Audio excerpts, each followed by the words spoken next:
सीमा भागातील महाराष्ट्र सरकारनं सुरू केलेली आरोग्य योजना कर्नाटक सरकार आणि कन्नड संघटनांना झोंबली। उपचार दिलेल्या रुग्णांना बजावली कारणे दाखवा नोटीस।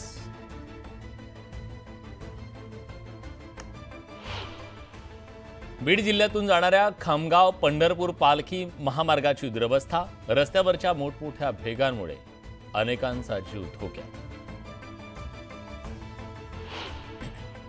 जळगाव जिल्ह्यात एकनाथ खडसेंना मोठा धक्का, रावेरमधील माजी जिल्हा परिषद सदस्य रमेश नागराज पाटील, सभापती सचिन पाटील आणि संचालक मंडळाचा अजित पवार गटात प्रवेश।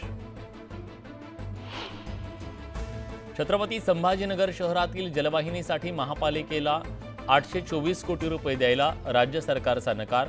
2740 कोटींच्या नव्या योजनेत पालिकेनं 824 कोटींचा वाटा द्यावा, सरकारचं पत्र।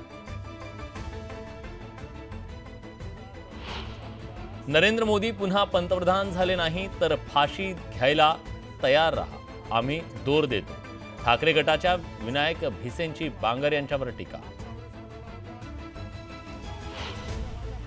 जळगावच्या अमळनेरमधील तरुणाची सायकलवरून संकल्प यात्रा, शिवनेरी किल्ल्यावरून शिवतीर्थ घेऊन श्रीरामाच्या प्राणप्रतिष्ठापनेच्या दिवशी मंदिरात अर्पण करणार शिवतीर्थ।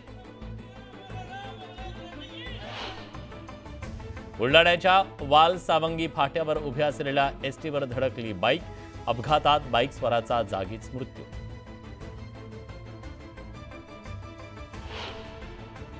आमदार अपात्रतेच्या निकालानंतर नांदेडमध्ये उद्धव ठाकरे गट आक्रमक, विधानसभा अध्यक्ष राहुल नार्वेकरांविरोधात निदर्शन। छत्रपती संभाजीनगरमध्ये अंगणवाडी सेविकांना प्रशासनाकडून 24 तासांचा अल्टिमेटम, कामावर हजर न झाल्यास कारवाईचा इशारा।